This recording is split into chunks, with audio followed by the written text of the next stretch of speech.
Naging mainit din po ang round 2 ng presidential debates. Dito nabigyan ng pagkakataon ng mga kandidato na magtanong sa kapwa nila kandidato. Nasa gitna ng aksyon si Mian Los Baños. Unang sumalang sa ikalawang round ng Pilipinas debate sina Vice President Jejomar Binay at Mayor Rodrigo Duterte. Pero ang palabang si VP walang ibinatong tanong sa katunggaling alkalde. Wala po kong itatanong kay Mayor Duterte kasi pareho kaming qualified to become President of the Philippines.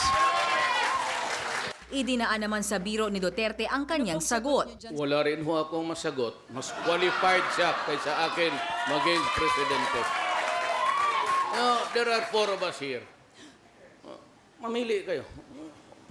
As equally beautiful lady. Matagal na mayor kagaya ko, si Sek naman, sige, Giti. Tumawa ka rin. Hindi ka na kasi mabiro eh. Umiinit ulo mo. He is more qualified than me to be president. Ang sagot po niyo doon, Duterte. Ang sumunod na face-off, Duterte versus Po. Sa kanyang tanong, tila sinubok ni Duterte si Po kung paano magdesisyon bilang Pangulo. Ito yung Spratly. What would happen if one night, gusingin ka tapos sabihin, ma'am, ang dalawa nating Coast Guard pinasabog. What would be the first 3 steps that you'd do? Dapat talaga palakasin natin ang ating AFP. Pero hindi nangangahulugan na dahil mas maliit ang ating bansa, ay hindi natin pwedeng pag-ipunan na depensa ng ating sarili. Hindi na kontento si Duterte kaya inulit niya ang tanong. Sagot naman ni Po. Ang kailangan natin gawin na siyempre ang presidente, kailangan bumangon agad.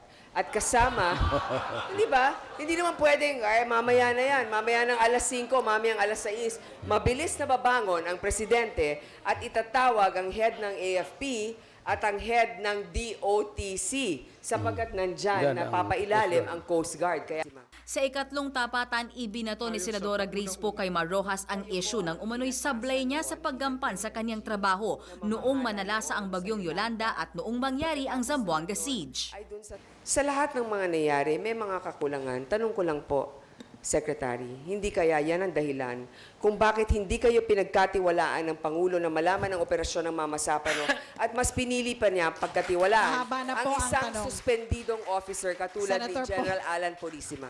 Unang-una, ayon sa Pangulo, siya ay hindi akala niya, alam ko, at ni-report sa akin ni Purisima,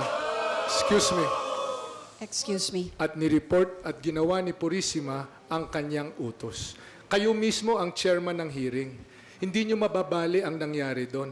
Pero giit ni Po kung tiwala si Pinoy kay Rojas, bakit kinailangan pang pumunta ng Pangulo sa Zamboanga noong nagkakagulo roon? Bagay na ibinalik ni Rojas kay Po sa pamamagitan ng isang tanong. Ikaw ho ba bilang Pangulo, kung yan ang nangyayari sa Zamboanga, hindi po ba napupunta ka rin doon? Ako pupunta ron. Bilang Secretary, pupunta ako doon. Ang Pangulo pumunta, trabaho ng Pangulo ang moral. Pupunta lamang ako doon, kaagad-agad, kung hindi ko pinagkakatiwalaan ng mga tao na naroroon. Sapagkat ang isang Pangulo ay kailangan ligtas at ginagawa ang kanyang trabaho sa isang lugar kung saan siya ay hindi mamimiligro. Pinakamainit naman ang patutsadahan sa face-off ni Rojas at Binay. Vice President, nandito sa harap ng sambayanan, maaari nyo nang sabihin ang buong katotohanan. Hindi nyo hinarap ang Senado, sinabi nyo parating politika na lang ito. Pero COA, Ombudsman, Senado mismo nagsasabi na may katiwalian sa Makati nung kayo po'y nanunungkulan. Ito pong pagkakataon ninyo. Kumbinsido na ako na ikaw ay isa sa namumuno dun sa pagsabi o paggawa ng demolition by perception. Ako dumating dito, kaya ko pinagigit-gitan, ilabas ko yung aking mga dokumento para pakita ko sa inyo ang aking salin. Pero hindi ka pwede namang masabing guilty kung hindi walang hatol ang hukuman. Pinagbintangan ka, na katulad ng magbibintang si Secretary Rojas, parang ang disipulo ho ito ni Goebbels, na yun ho ay kasasabi ng kasinungalingan, baka maniwala ang tao. Pero muling bumwelta si Rojas. Sinasabi po ninyo walang malasakit itong palpak at walang malasakit itong pamahalaan na ito.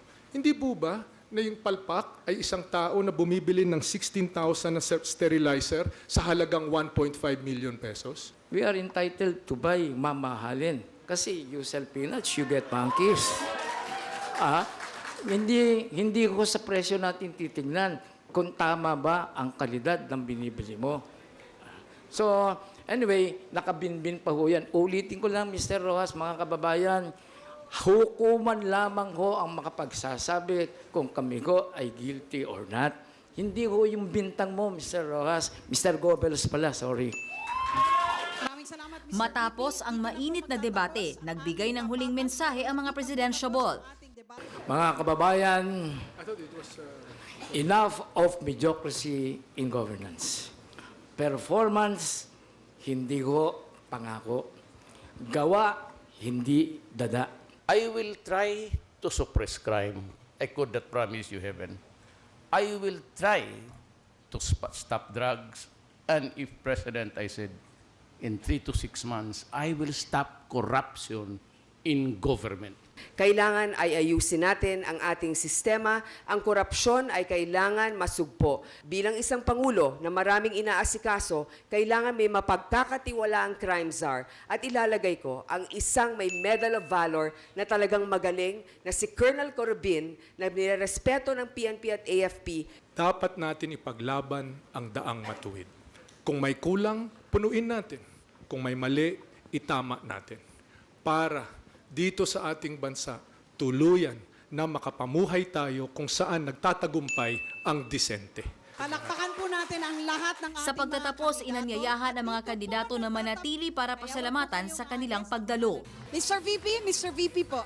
Umaaksyon Mayan Los Baños, News 5. Be sure to come back. Use 5 everywhere. Copyright 2016.